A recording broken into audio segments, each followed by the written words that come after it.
오늘 우리에게 주시는 복음의 말씀은 마태복음 3장 13절에서 17절까지의 말씀입니다.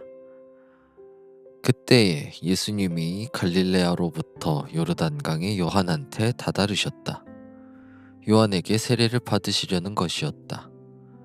요한은 예수님을 가로막으면서 말했다. 선생님께 세례받아야 하는 사람은 바로 저입니다. 그런데 선생님이 저한테 오시다니요. 예수님이 요한한테 대답하셨다. 내 뜻을 받아들이세요, 이제는. 이렇게 하여 의를 다 이루는 것이 우리에게 마땅하니까요. 그때 비로소 요한이 예수님의 뜻을 받아들인다. 세례를 받으시고 예수님이 곧바로 물에서 솟아오르셨다. 그런데 보라, 예수님께 하늘이 열렸다. 그리고 예수님이 보시니 하나님의 성령님이 비둘기처럼 내려와 예수님 위로 오셨다. 또 보라, 하늘에서 소리가 났다. 그 소리가 말했다. 이는 사랑하는 내 아들이다. 나는 그가 좋다. 주님의 말씀입니다. 창조주이신 하나님과 우리 구원자이신 예수 그리스도께서 주시는 은총과 평화가 함께 말씀을 나누는 여러분에게 가득하시길 빕니다. 지난 주일 주연절을 시작으로 하여 주님의 나타나심을 기억하는 기간인 주연절 기간에 들어왔습니다. 이 주연절 기간 동안에는 주님이 어떤 분이신지, 어떤 분으로 나타나셨는지를 살펴보고 기억하는 기간으로 보냅니다. 그러한 가운데 오늘은 주님의 세례주일로 지킵니다. 이 주님의 세례주일은 주님께서 세례를 받으신 사건을 기억하면서 주님의 나타나심의 또 다른 한 측면을 마주하는 날입니다. 오늘 복음서의 말씀을 보면 주님께서 요한에게 세례를 받기 위해 요르단강의 요한에게 가셨고 그에게 세례를 받으셨을 때 놀라운 일이 일어난 이야기를 보여주지요. 16절과 17절은 이렇게 이야기합니다. 세례를 받으시고 예수님이 곧바로 물에서 솟아오르셨다.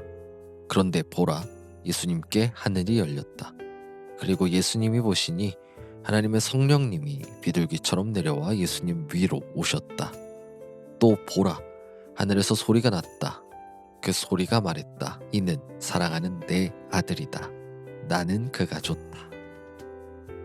하늘이 열리고 성부의 목소리가 들려옵니다. 그리고 성령께서 가시적 형상인 비둘기의 형상으로 성자 위에 내려오셨습니다.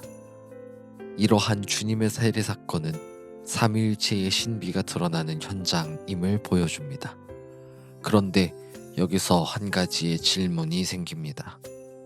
왜 이 삼위일체의 신비가 드러나는 현장이 이 세례 사건의 현장이어야 할까요? 이 질문에 답을 찾아가는 과정이 예수께서 세례를 받으신 이유를 찾아가는 과정이자 오늘 복음서의 말씀이 우리에게 건네는 메시지를 찾아가는 과정이지 않을까 합니다. 함께 이야기 속으로 들어가 봅니다. 흔히 우리가 생각하는 세례는 그리스도교의 입문 예식입니다. 종교개혁자 마르틴 루터는 대교리 문답에서 세례에 관해 이렇게 말합니다. 우리는 세례를 통해 그리스도인으로 받아들여집니다. 우리가 받는 세례는 이러하지만 오늘 복음서의 말씀에서 보여준 예수가 받은 세례와는 다른 의미의 세례일 겁니다. 왜냐하면 우리가 받은 세례는 그리스도교에서 예수께서 명령하신 것에 따라 행하는 성사이기 때문입니다. 그렇지만 예수가 받은 세례는 세례자 요한의 세례입니다. 그래서 엄격하게 따지고 보면 그 둘은 성격이 다르죠. 흔히들 세례자 요한의 세례를 회개의 세례라고 말합니다. 회개하여라 라고 외치며 세례자 요한은 세례를 베풀었습니다. 그래서 요한에게 세례를 받은 사람은 세례를 받으면서 자기들의 죄를 털어놓았죠. 그런데 예수님께서 세례자 요한에게 세례를 받으러 가십니다. 그런 예수를 향한 세례자 요한의 반응은 당연합니다. 이해할 수 없다. 아주 당연한 반응입니다. 그래서 요한은 예수를 말립니다. 그런데 그런 요한을 향해서 예수는 이렇게 이야기합니다. 15절의 말씀입니다. 예수님이 요한한테 대답하셨다. 내 뜻을 받아들이세요. 이제는 이렇게 하여 의를 다 이루는 것이 우리에게 마땅하니까요.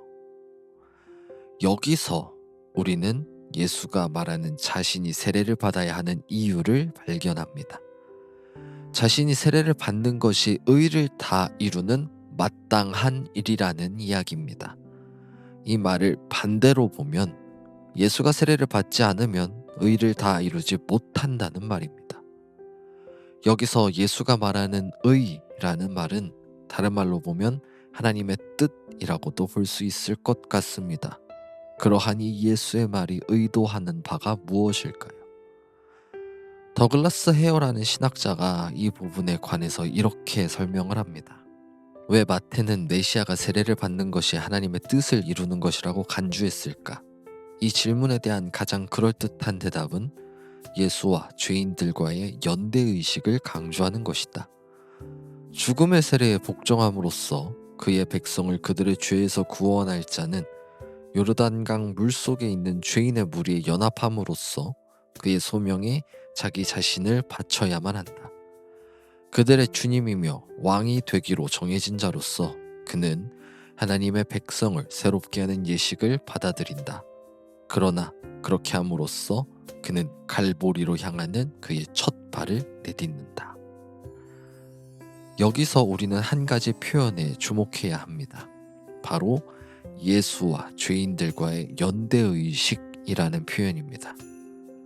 예수가 받은 이 세례가 하나님의 뜻을 이루는 행위가 될 수 있는 것은 예수의 세례 사건이 예수께서 우리와 연대하고 그 가운데에서 자신을 십자가로 던져 하나님의 뜻을 이루게 만드는 그 시작점이기 때문이라는 이야기입니다.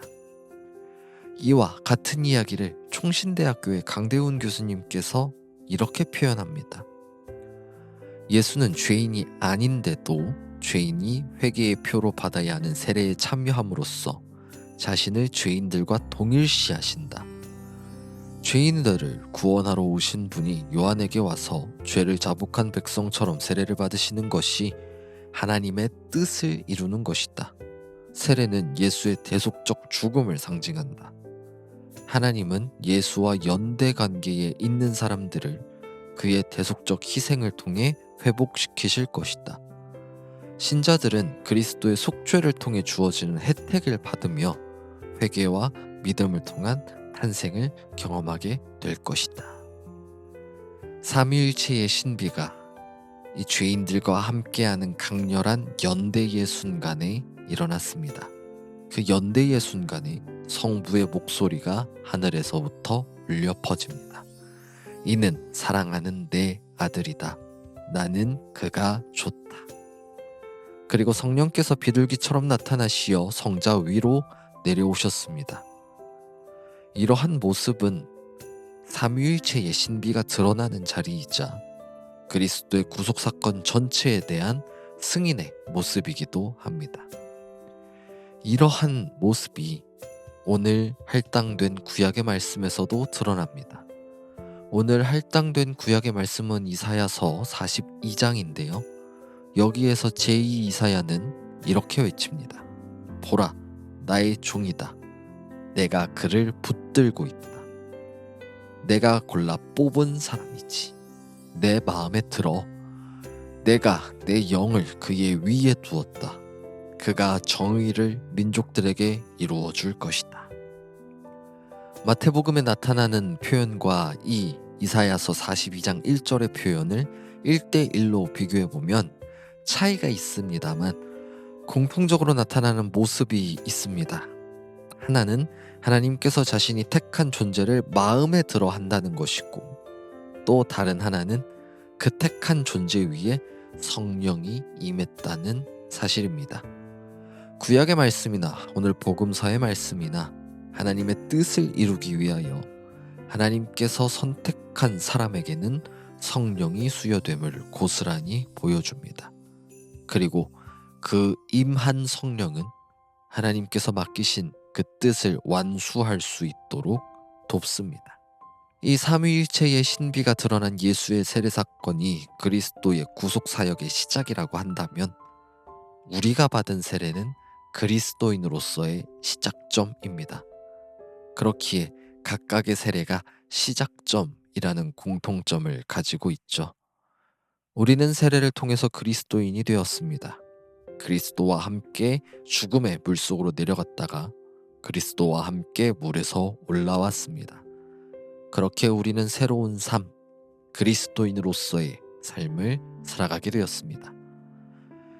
이 새로운 삶은 세상의 방식이 아닌 그리스도의 방식으로 살아가는 삶입니다. 하나님 나라의 방식을 따라 살아가는 삶이죠. 그러한 삶을 살아가는 사람들을 가리켜서 그리스도인이라고 부릅니다.